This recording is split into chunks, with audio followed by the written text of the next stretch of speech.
Movie की शुरुआत में हम एक ट्रक को क्वारंटाइन जोन की ओर बढ़ते देखते हैं, जहां कुछ कर्मचारी तुरंत उसे डिसइंफेक्ट करने लगते हैं। ट्रक ड्राइवर उनमें से एक से पूछता है कि यहाँ क्या हो रहा है, तो एक कर्मचारी कहता है कि पास ही के बायोटेक डिस्ट्रिक्ट में एक छोटी सी लीक है, लेकिन उससे कोई बड़ी प्रॉब्लम नहीं होनी चाहिए। ड्राइवर आगे बढ़ता है कि तभी उसका फोन बजने लगता है और फोन उठाने के दौरान ही अचानक से उसके ट्रक से कुछ टकरा जाता है। ड्राइवर तुरंत ट्रक से बाहर निकलता है तो देखता है कि उसकी गाड़ी से एक हिरन टकरा गया है, लेकिन जब उसे लगता है कि इससे उसके ट्रक को कोई नुकसान नहीं पहुंचा, तो वो उसे वही रास्ते पर छोड़कर निकल जाता है। लेकिन तभी कुछ ही पलों में वो हिरन फिर से जिंदा खड़ा हो जाता है, मगर अब उसकी आंखों का रंग बदला होता है। अब सीन शिफ्ट होता है जहां हम इस मूवी के लीड कैरेक्टर सियो को देखते हैं, जो कि एक कंपनी में फंड मैनेजर होता है और किसी क्लाइंट से बात कर रहा होता है। सियो अपने काम में इतना ज्यादा बिजी रहता है कि वो अपनी फैमिली तक को ठीक से टाइम नहीं दे पाता, जिससे उसका तलाक हो चुका है और वो अपनी पत्नी से अपनी बेटी सुवान की कस्टडी के लिए लड़ रहा होता है। आज सुवान का बर्थडे होता है, इसलिए सियोक अपनी बेटी को बर्थडे गिफ्ट देता है, लेकिन सुवान वो गिफ्ट देखकर बिल्कुल भी खुश नहीं होती, क्योंकि ऐसा ही गिफ्ट पिछले साल भी उसके पिता ने उसे दिया था। और जब ये बात सियोक को रियलाइज होती है तो वो बहुत शर्मिंदा होता है। सुवान अपनी माँ को भी बहुत मिस कर रही होती है, इसलिए उनसे मिलने के लिए वो अपने पिता से बुसान जाने की परमिशन मांगती है। वो कहती है कि अगर उनके पास वक्त नहीं है तो वो अकेले ही बुसान चली जाएगी, लेकिन सियोक अपनी बेटी को उदास नहीं देख सकता था, इसलिए वो उसे उसके बर्थडे के दिन उसकी माँ के पास ले जाने के लिए मान जाता है। अगली सीन में हम देखते हैं कि एक ट्रेन बुसान जाने के लिए तैयार होती है, जहाँ अटेंडेंस पैसेंजर्स के स्वागत में खड़े होते हैं। इसी ट्रेन की बोगी में और भी बहुत से पैसेंजर्स थे, जिनमें दो बूढ़ी बहनें, एक मिडिल क्लास वर्किंग आदमी जिसका नाम सैंगवा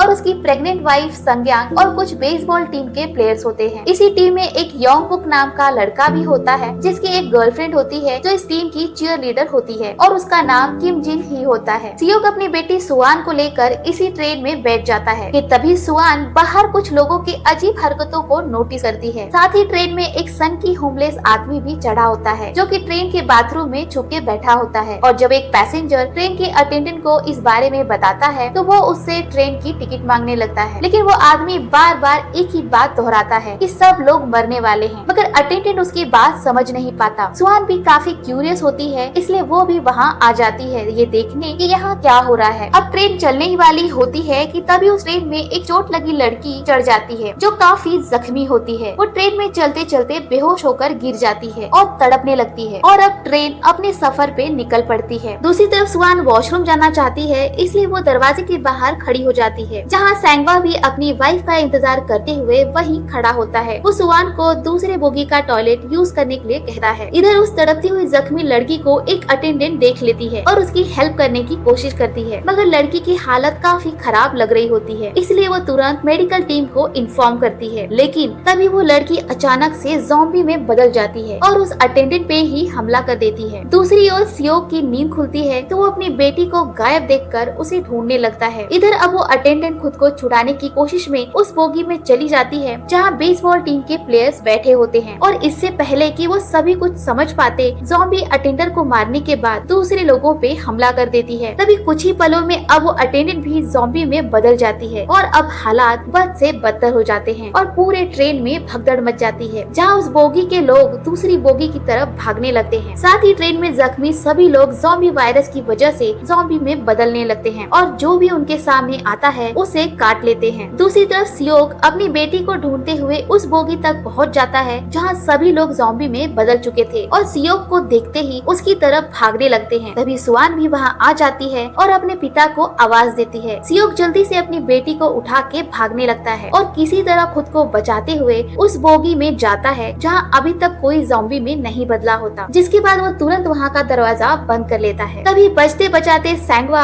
और उसकी प्रेग्नेंट वाइफ भी वहाँ आते हैं, लेकिन सियोक कुछ देर तक सोच में पड़ा होता है कि वो दरवाजा खोले या नहीं, लेकिन फिर वो लास्ट मोमेंट पे दरवाजा खोल देता है और वो दोनों अंदर आ जाते हैं। लेकिन सैंगवा सियोक पे काफी नाराज होता है, क्योंकि अगर उसने थोड़ी सी भी देर और की होती तो अब तक वो भी ज़ॉम्बी में बदल चुके होते। तभी ट्रेन में अनाउंसमेंट होती है कि अब ये ट्रेन अगले स्टेशन पे नहीं बल्कि सीधे दाइजियोन रुकेगी, जहाँ मिलिट्री के लोग उनके सेफ्टी के लिए तैनात किए गए हैं। जिसपे एक योंगसुक नाम का आदमी ट्रेन के कैप्टन से बात करता है कि उन्हें अगले स्टेशन पे रुकना चाहिए, क्योंकि यहाँ लोग सेफ नहीं हैं। लेकिन कैप्टन ऐसा नहीं कर सकता था, क्योंकि उसे ऊपर से ऑर्डर होते हैं। अब सियोक, जो कि एक फंड मैनेजर होता है, उसकी काफी हायर लोगों से पहचान होती होती है। इसलिए वो अपने सीनियर को कॉल करके इस बात को कंफर्म करता है कि क्या दाइजियोन स्टेशन पे उतरना उनके लिए सेफ है या नहीं। तो उसका सीनियर उसे बताता है कि वहाँ जो भी उतरेगा उन्हें क्वारंटाइन कर दिया जाएगा। और सियोक अपनी बेटी के साथ होता है, इसलिए वो क्वारंटाइन नहीं होना चाहता था। इसलिए वो अपने सीनियर से कोई और रास्ता निकालने के लिए कहता है, जिसपे उसका सीनियर उसे कहता है कि ठीक है, तुम मेन गेट से मत आना बल्कि ईस्ट गेट पे आना, जहाँ पे मेरे लोग तुम्हें पिक कर लेंगे। थोड़ी ही देर में अब जब अगले स्टेशन से ट्रेन गुजरने लगती है तो हम देखते हैं कि यहाँ बाहर के लोग अपनी जान बचाने के लिए ट्रेन में चढ़ने की कोशिश करते हैं, धमकियाँ देते हैं, मदद की भीख मांगते हैं। लेकिन प्लेटफॉर्म पे जितने भी बचे हुए लोग होते हैं वो सभी ज़ॉम्बी अटैक का शिकार हो रहे थे और अब लगभग पूरे शहर में ज़ॉम्बी वायरस फैल चुका होता है। तभी ट्रेन में टीवी के ब्रॉडकास्ट में एक सरकारी अधिकारी एक सरकारी घोषणा में लोगों को इन्फॉर्म करता है कि कुछ बड़े शहरों में हिंसक दंगे हुए हैं, जिसमें कई लोग मारे गए हैं, जिस वजह से सरकार ने कई बड़े इलाकों को बंद कर दिया है। ये सुनते ही ट्रेन में सभी लोग सोशल मीडिया चेक करते हैं और वीडियोस देखते हैं, जिसमें वो देखते हैं कि हर तरफ लोगों पे अटैक हो रहे हैं। लेकिन अधिकारी नागरिकों को आश्वासन देता है कि वो सभी सुरक्षित हैं और कोई खतरा नहीं है, इसलिए कोई भी अफवाहों पे भरोसा नहीं करके शांति बनाए रखे और घर पे ही रहे। जबकि असल में हर तरफ अफरा तफरी मची हुई है, शहरों में तबाही का मंजर है। कुछ देर बाद ट्रेन दाइजियोन स्टेशन पे पहुंच जाती है, जहां हम देखते हैं कि यहाँ कोई भी नजर नहीं आ रहा, ना कोई आम आदमी और ना ही मिलिट्री के लोग। पूरा स्टेशन खाली पड़ा है। अब प्लेटफॉर्म पे सबसे पहले योंगसुक और फिर सभी बचे लोग ट्रेन से उतरते हैं और मेन गेट की तरफ जाने लगते हैं। योंगसुक ट्रेन के कैप्टन को ढूंढता है और कहता है कि वो स्टेलाइन एक्सप्रेस कंपनी का COO है और उसे खबर मिली है कि बुसान में अभी तक ये वायरस नहीं फैला है, इसलिए उन्हें ज़ॉम्बी वाले बोगी को अलग कर बुसान की ओर जाना चाहिए। जिसपे कैप्टन उसकी बात मान जाता है, लेकिन तब तक सभी बचे पैसेंजर्स ट्रेन से उतर के बाहर जाने लगते हैं। इधर सियोक अपनी बेटी सुआन को लेके ईस्ट वाले गेट की ओर जाने लगता है, लेकिन तभी हम देखते हैं कि वो होमलेस आदमी भी इन लोगों के पीछे पीछे आने लगता है, क्योंकि उसने सियोक को कॉल पे बात करते हुए सुन लिया था। अब सुआन अपने पिता से कहती है कि उन्हें बाकी लोगों को भी अपने साथ ले जाना चाहिए, लेकिन उसके पिता उससे कहते हैं कि नहीं बेटा, ऐसे हालातों में हमें सिर्फ अपने बारे में सोचना चाहिए। जिसपे सुआन रोने लगती है और कहती है कि आपकी इसी सोच की वजह से माँ हमें छोड़कर चली गई, आप सिर्फ अपने बारे में ही सोचते हो। दूसरी तरफ बाकी सभी लोग मेन गेट से बाहर निकलने लगते हैं कि तभी वो देखते हैं कि बाहर जितने भी मिलिट्री के लोग खड़े थे वो सभी ज़ॉम्बी बन चुके हैं। सैंगवा को भी समझ आ जाता है और वो तुरंत अपनी बीवी को सीढ़ियों पे लेकर भागने लगता है ताकि वो बच सके। जिसके बाद सभी अपनी जान बचाकर भागने लगते हैं, लेकिन वहाँ काफी बड़ी तादाद में ज़ॉम्बी उन पे हमला कर देते हैं, जो काफी लोगों को काट के इन्फेक्ट कर देते हैं। यहाँ सियोक भी देखता है कि ईस्ट गेट पे उसके कोई आदमी नहीं होते, बल्कि वहाँ भी मिलिट्री ज़ॉम्बी उन पे अटैक कर देती है। अब सियोक जल्दी से भाग के अपनी बेटी के पास जाने लगता है कि तभी वो दूर से देखता है कि पीछे से एक ज़ॉम्बी सुआन पे हमला करने वाला है, लेकिन तभी सैंगवा वहाँ पहुँच जाता है और सुआन को बचा लेता है। जिसके बाद सभी बचे हुए लोग वापस प्लेटफॉर्म के अंदर आ जाते हैं और गेट को बंद कर देते हैं ताकि कोई भी ज़ॉम्बी अंदर ना आ पाए। जिसके बाद सभी बचे लोग वापस भागकर ट्रेन में चढ़ने लगते हैं, लेकिन हड़बड़ाहट में कुछ लोग गलत बोगी का दरवाजा खोल देते हैं, जिससे ट्रेन के अंदर के ज़ॉम्बी भी बाहर आ जाते हैं और लोगों पे अटैक कर देते हैं। यहाँ उन दोनों बूढ़ी बहनों पे भी ज़ॉम्बी अटैक करने ही वाला होता है कि तभी एक बहन को ट्रेन के अटेंडेंट अपने साथ ले जाता है, तो दूसरी बहन को संज्ञान सुआन के साथ दूसरी बोगी में ले जाती है, जिससे ये दोनों एक दूसरे से बिछड़ जाते हैं। उन्हीं के साथ वो होमलेस आदमी भी उस बोगी में चढ़ जाता है, लेकिन तभी वो देखते हैं कि यहाँ तो बहुत सारे ज़ॉम्बी हैं, यानी वो गलत बोगी में चढ़ गए हैं, इसलिए उनसे बचने के लिए ये सभी टॉयलेट में छुप जाते हैं। दूसरी तरफ योंगसुक ट्रेन अटेंडेंट को आगे बढ़ने के लिए धमकाता है कि अगर वो यहाँ से जल्दी नहीं निकले तो सभी मारे जाएंगे, लेकिन जिन ही रिक्वेस्ट करती है कि अभी तक उसके दोस्त बाहर ही हैं, उन्हें भी आने दो, लेकिन सेल्फिश योंगसुक जबरदस्ती अटेंडेंट से ट्रेन स्टार्ट करवा देता है। इधर अब कांच का गेट भी ज़ॉम्बी को ज्यादा देर तक नहीं रोक पाता, जिन्हें सैंगवा, सियोक और बाकी बेसबॉल टीम पकड़कर रखे होते हैं, इसलिए अब वो सभी वहाँ से भाग निकलते हैं। रास्ते में योंगवुक के दोस्तों पर भी ज़ॉम्बी अटैक कर उन्हें मार देते हैं, जिसे देख वो डर से सहम जाता है। मगर सियोक और सैंगवा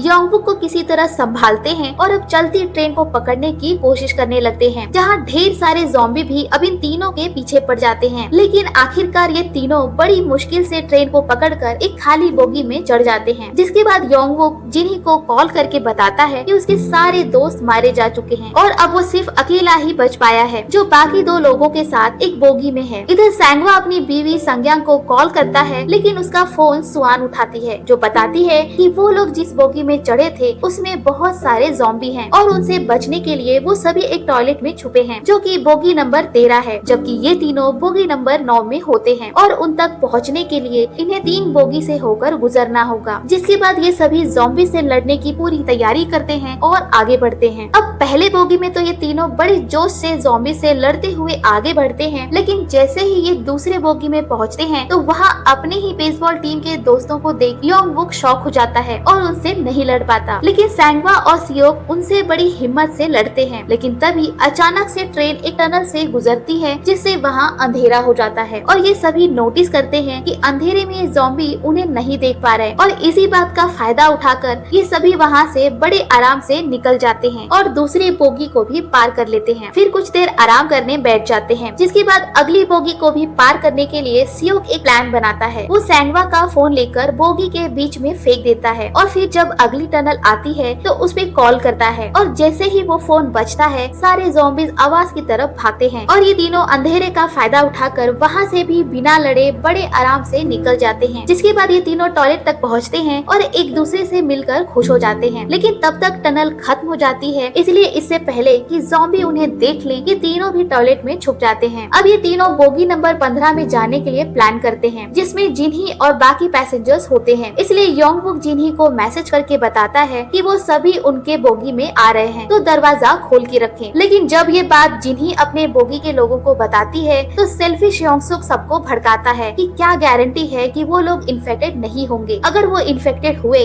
तो हम सभी मारे जाएंगे। इसलिए अब बाकी लोग भी योंगसुक की बातों में आ जाते हैं और दरवाजा खोलने से मना कर देते हैं। जिन्ही सबसे मदद करने की भीख मांगती है, लेकिन कोई भी इसके लिए राजी नहीं होता। इधर प्लान के मुताबिक ये सभी अगले टनल के आते ही ज़ॉम्बी से भरे बोगी को पार करने लगते हैं, जहां सभी लगेज रैक्स के सहारे आगे बढ़ते हैं। इसी बीच सियोक ज़ॉम्बीज का ध्यान भटकाता है और ये नीचे उतर जाते हैं, लेकिन नीचे उतरते समय वो होमलेस आदमी गलती से गिर जाता है, इसलिए सियोक उसकी मदद करने के लिए उसके पास जाता है कि तभी टनल खत्म हो जाती है और ये सभी वहीं छुप जाते हैं। सैंगवा उन दोनों को जल्दी से वहाँ से निकलने के लिए कहता है, लेकिन गलती से उस होमलेस आदमी का पैर एक कैन पे पड़ जाता है, जिससे अब ज़ॉम्बीज भी इनके पीछे पड़ जाते हैं। ये लोग जल्दी से भाग के उस तरफ के लोगों को दरवाजा खोलने के लिए कहते हैं, लेकिन योंगसुक की वजह से कोई दरवाजा खोलने के लिए राजी नहीं होता। अब एक तरफ योंगवुक दरवाजा खोलने में लगा होता है तो दूसरी तरफ सैंगवा और सियोक ज़ॉम्बीज को रोकने में लगे होते हैं। बीच में संग्यांग, सुआंग और वो बूढ़ी औरत एक कोने में सहमे खड़े होते हैं कि अब न जाने क्या होगा, मगर योंगवुक किसी तरह दरवाजा खोल ही देता है और उन सभी को दूसरे बोगी में ले जाता है। लेकिन इसके लिए सैंगवा को अपनी जान की कुर्बानी देनी पड़ती है, ताकि वो तब तक ज़ॉम्बीज को रोके रखे जब तक दरवाजा खुल नहीं जाता। सैंगवा आखिरी वक्त में सियोक से कहता है कि वो उसकी बीवी का ख्याल रखे, जिसके बाद ज़ॉम्बी सैंगवा और उस बूढ़ी औरत को भी मार देते हैं। अब सियोक दूसरे बोगी में आने के बाद योंगसुक पे काफी गुस्सा करता है कि अगर उन्होंने सही समय पे गेट खोल दिया होता तो आज सैंगवा और वो बूढ़ी औरत जिंदा होते। लेकिन सेल्फिश योंगसुक उल्टा सबको भड़काता है कि ये सभी ज़ॉम्बीज के बीच से गुजर के आए हैं, तो हो सकता है कि ये सभी इन्फेक्टेड हो और हमें भी इन्फेक्ट कर दे, इसलिए इन्हें दूसरी बोगी में जाना चाहिए। जिसमें सभी उसकी हाँ में हाँ मिलाते हैं और उन सभी को दूसरी बोगी में जाना पड़ता है। इनके साथ जिन्ही भी दूसरे बोगी में चली जाती है, जिसके बाद सभी लोग उस दरवाजे को अच्छे से लॉक कर देते हैं, जिससे वो वापस इस बोगी में ना आ सके। वहीं दूसरी ओर हम देखते हैं कि उस बूढ़ी औरत की बहन जो एक दूसरे से दाइजों स्टेशन पे बिछड़ गए थे, वो अपनी बहन को ज़ॉम्बी बना दे काफी सदमे में होती है और क्योंकि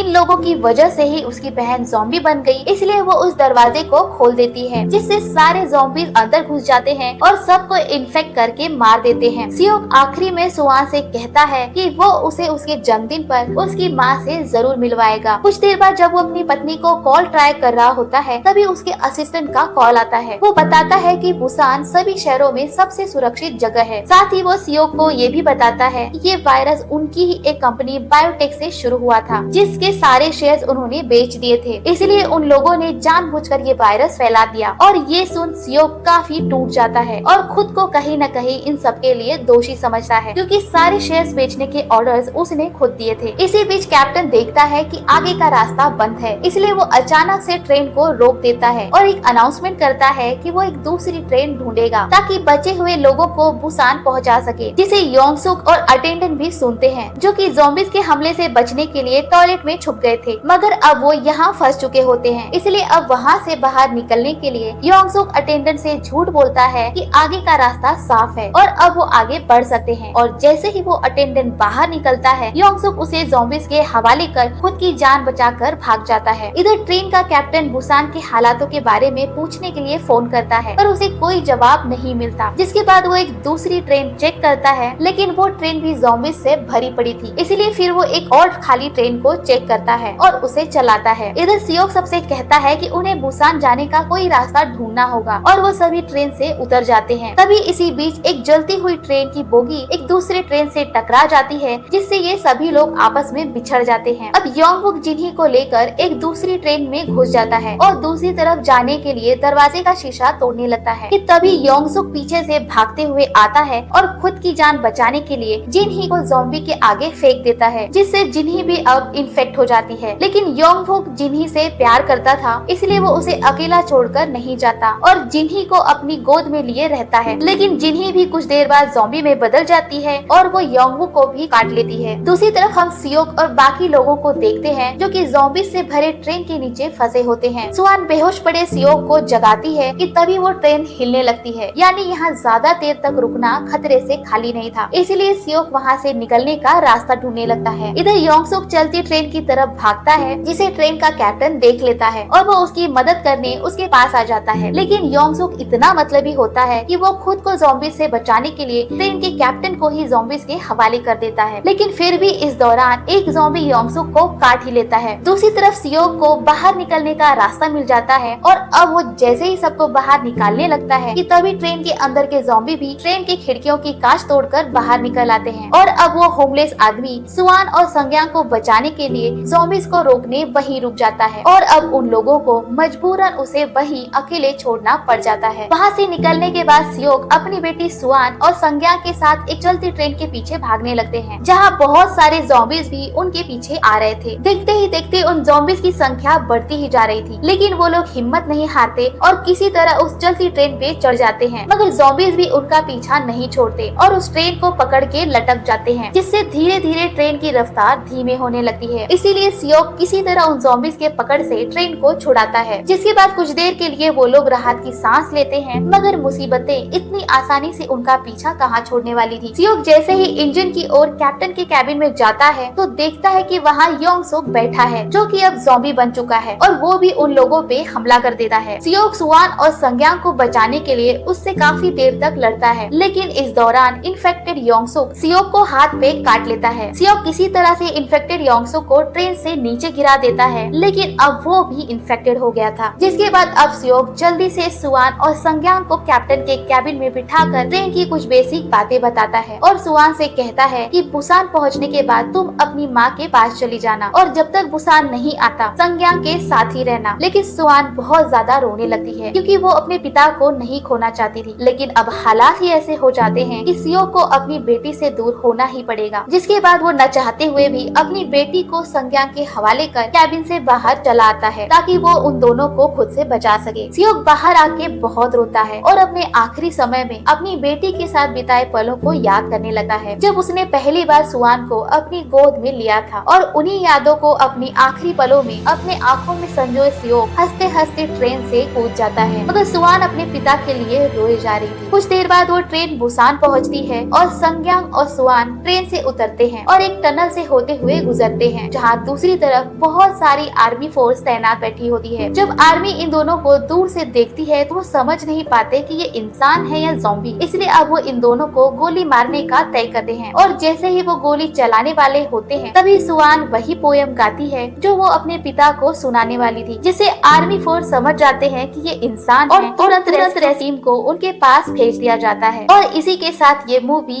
यहीं एंड हो जाती है।